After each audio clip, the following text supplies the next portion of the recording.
가운데 기둥 옆에 계단으로 해가지고 올라가서 그 다음에 위에 양산같이 이렇게 조각된 그런 것을 볼 수가 있습니다. 그래서 뭐냐면 옛날에 스피커 시설이 발달하지 않았을 때 강론대입니다. 오늘도 저희 낮은 데서 하다 보니까 여러분 다 잘 보이지 않을 것 같아서 몇 계단 위에 올라섰습니다. 자, 오늘 성모님의 사랑에 감사하고 또 성모님께 우리의 효심을 보여드리는 성모의 밤입니다. 방금 들은 복음 말씀에서 예수님께서는 십자가에서 운명하시기 직전에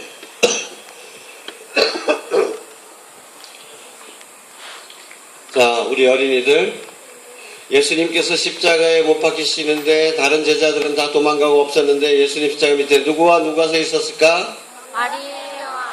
마리아와 또 응?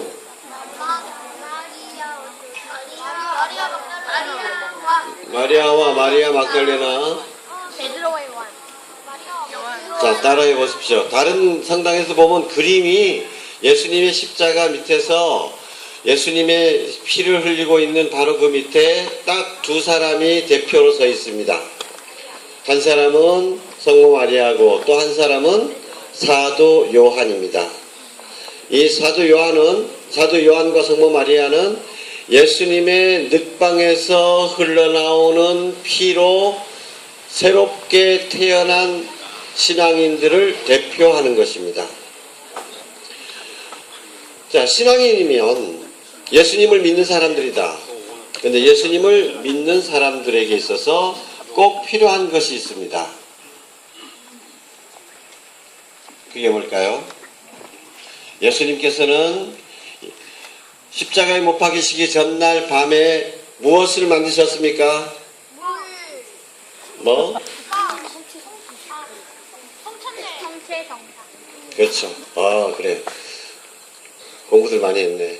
자, 따라해보세요. 성체성사. 성체성사는 당신의 몸과 피를 우리에게 내어주고 우리는 그것을 먹고 마심으로써 양식을 얻고 살아갈 수가 있는 것입니다. 그리고 또 우리가 음식을 먹으면 우리가 음식을 소화하게 되면 예전에 음식이 내 밖에 있을 때는 음식과 나는 각각이었지만 음식이 우리 안에 들어와서 소화가 되면 어떻게 돼요? 음식과 나는 완전히 하나가 되는 것이죠. 더 이상 우리 몸 안에서 음식과 나를 구별할 수 없을 정도로, 그죠? 완전히 하나가 됩니다. 예수님께서는 우리 안에 오셔서 우리의 양식이 되시고 우리와 온전히 하나가 되기를 바라셔서 그래서 당신의 살과 피를 다 내주신 겁니다. 근데 살을 내주고 피를 내줬으면 우리 주일학교 어린이들 잘 들어보세요. 그럼 예수님께서 당신의 살을 내주고 당신의 피를 내주셨다 라고 하는 표현은 그러면 뼈는 안 주셨나? 살과 피라고 하는 것은 모든 것을 말하는 것입니다. 살과 피를 통해서 예수님 당신 전부를 우리에게 주셨다. 근데 다 주셨는데 그런데 십자가 밑에서 한 가지 남은 것이 있어요. 뭘까요? 예수님의 어머니셨어요. 성체성사를 통해서 당신의 모든 것을 우리를 위해서 다 내어주시는데 제자들을 위해서 이제 십자가에서 운명하시기 직전에 당신의 어머니를 우리의 어머니로 주시는 것입니다. 복음에서 뭐라고 했습니까? 요한을 보고 요한에게 말씀하시기 전에 성모님께 말씀하시죠. 요한을 가르치면서 어머니 이 사람이 뭐라고? 당신의 아들입니다. 그리고 요한에게 성모님을 가르치면서 뭐라고 하셨어요? 이분이 너의 어머니시다. 성모님에 대해서 예수님 마음 안으로 들어가 보지 않은 사람들은 이 대목을 잘못 이해하기도 합니다. 개신교에서도 이 대목을 별로 중요하게 여기지 않고 무시하는 경향이 있어요. 그러나 예수님 마음 안으로 들어간 사람은, 요한복음의 정신을 조금이라도 이해하는 사람은 이게 그냥 인간적인 것으로 넘길 것이 아니다라는 것을 알 수가 있습니다. 요한복음은 예수님의 인간성에 대해서는 별로 말하지 않습니다. 예를 들면 공관복음에는 예수님께서 피땀 흘리시면서 당신이 그 다음에 닥쳐올 십자가의 고통이 너무 고통스럽기 때문에 번민하시면서 그렇게 막 그 몸에서 그냥 긴장하고 너무 걱정되니까 피땀이 막 배어 나왔다. 그리고 어떤 복음에는 그때 천사들이 나타나서 예수님을 막 응원하고 있었다. 이런 표현을 나옵니다. 그런데 요한복음에는 예수님의 신성을 강조하고 있기 때문에 그런 인간적인 면모가 보이지 않습니다. 그런 맥락에서 볼 때 요한복음에서 가장 중요한 순간, 십자가의 그 순간에 성모님과 요한을 등장시켰다는 것은 특별한 신학적인 강조점이 있는 것입니다. 그것은 무엇입니까? 예수님께서 우리를 위해서 당신의 어머니를 우리의 어머니로 내어주신 구원사의 놀라운 사건이라는 것입니다.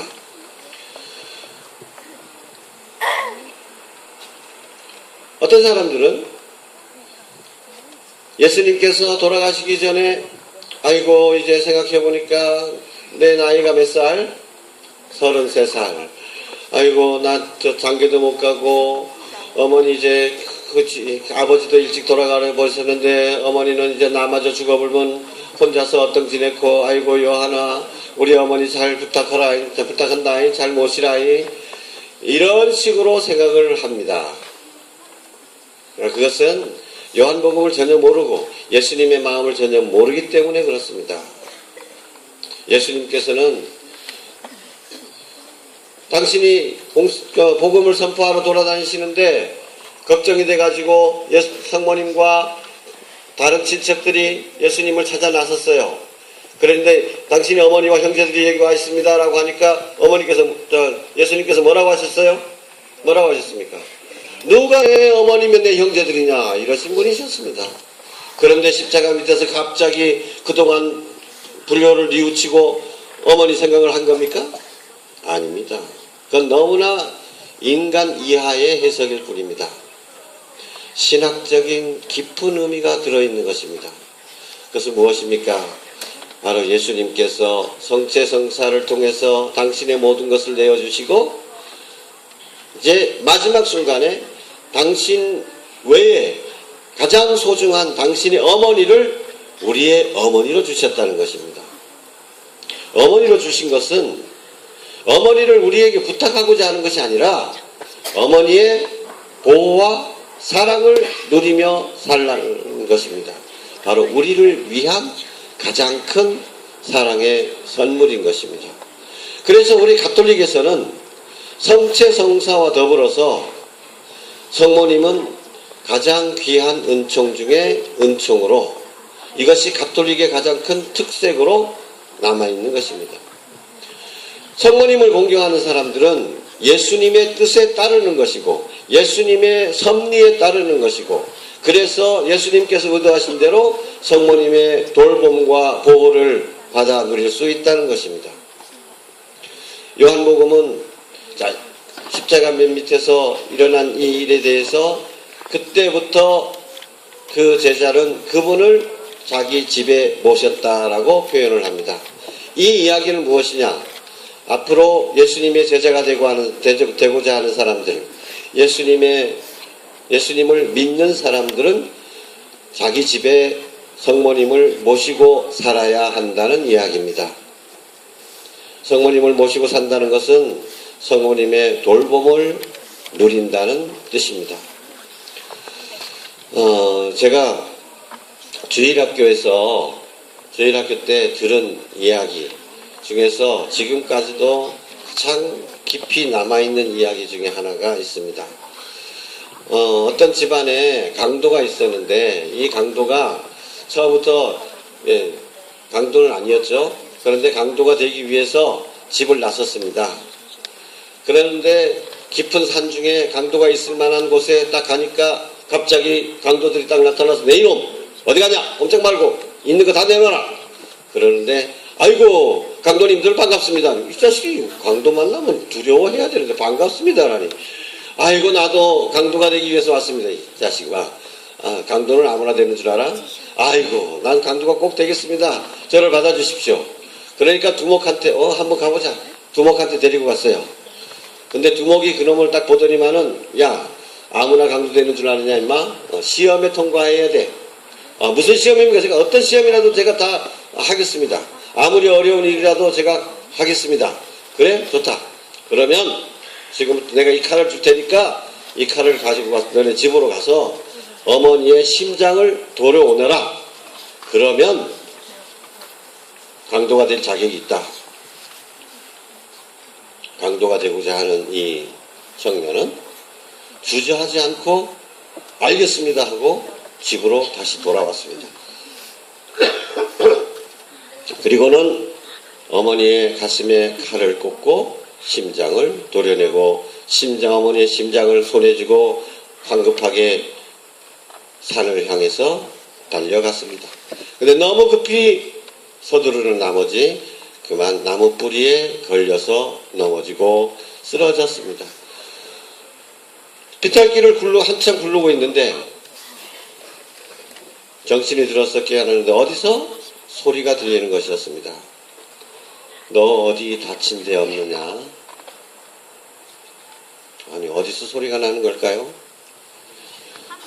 바로 어머니의 심장에서 나오는 소리였다는 것입니다. 잔인한 이야기지만 이 잔인한 인간이 얼마나 잔인할 수 있는가. 잔인함에도 아무리 우리가 잔인하더라도 자기 자식이 아무리 자신을 칼로 찌르고 심장을 도려낸다 하더라도 무엇은 변치 않는다? 어머니의 사랑은 변치 않는다는 것을 말해주는 옛날 이야기였습니다. 저는 어렸을 때 이 이야기를 듣고 너무도 감동을 했습니다. 야, 어찌 그럴 수가 있나.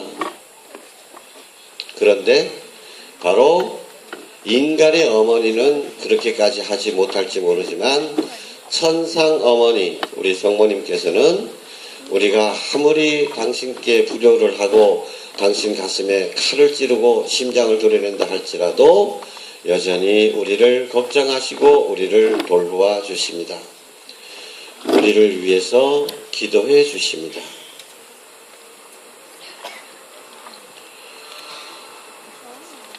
아무리 자식한테 상처를 받은 어머니라 할지라도 동네 사람들이 자기 아들을 욕하면 어머니는 뭐라 그럴까요? 아이고 우리 아들 욕하지 맙소. 우리 아들 경 나쁜 아이 아니오다. 우리 아들 막 착해 마시. 어렸을 때부터 가히 막 착했수다.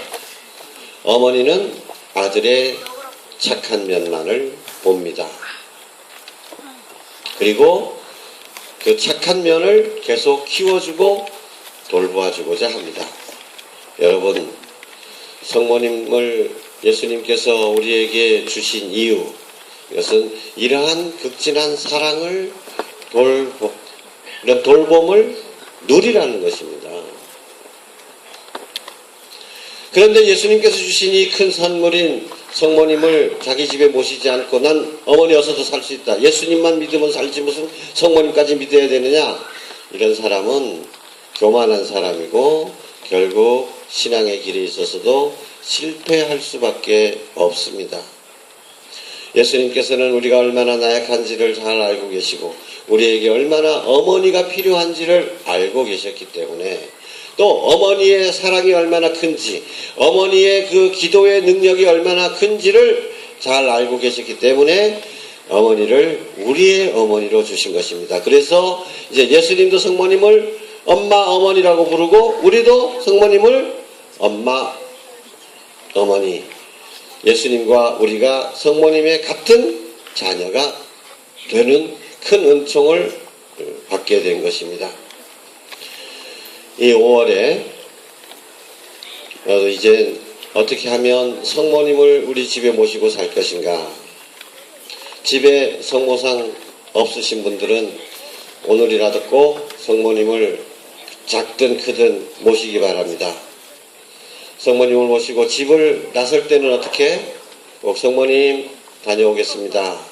그리고 집에 들어오면 성모님 잘 다녀왔습니다 라고 꼭 인사하고, 잠잘 때는 성모님 이 밤도 저희를 지켜주십시오 하고 인사하고, 아침에 제일 먼저 일어나면 촛불 켜면서 성모님 오늘 이 하루 함께 해주시기를 기도하고, 그러면서 성모님을 자꾸 바라보고 성모님과 함께 인사하고 하다 보면 성모님께서 원하시는 것이 무엇인지, 성모님께서 얼마나 우리를 사랑하고 계시는지도 조금씩 더 깊게 알게 될 것이고, 그렇게 되면 성모님을 모시고 산다는 것이 얼마나 큰 기쁨이고 축복인지도 알게 될 것입니다.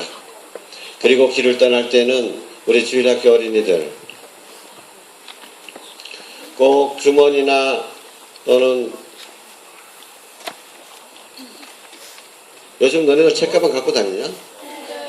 책가방 갖고 다녀? 네, 잠깐만 가서 다녀. 아, 요즘 안 갖고 다닌다며? 학교에 놔둔다며? 왜요? 왜 그래요? 갖고 다니나? 어쨌든 가방을 다 갖고 다니든 뭐든 주머니에 꼭 묵주를 갖고 다니시기 바랍니다. 묵주가 너무 커가지고, 5단 묵주가 너무 큰 사람은 1단 묵주라도 꼭 갖고, 일단 옳지.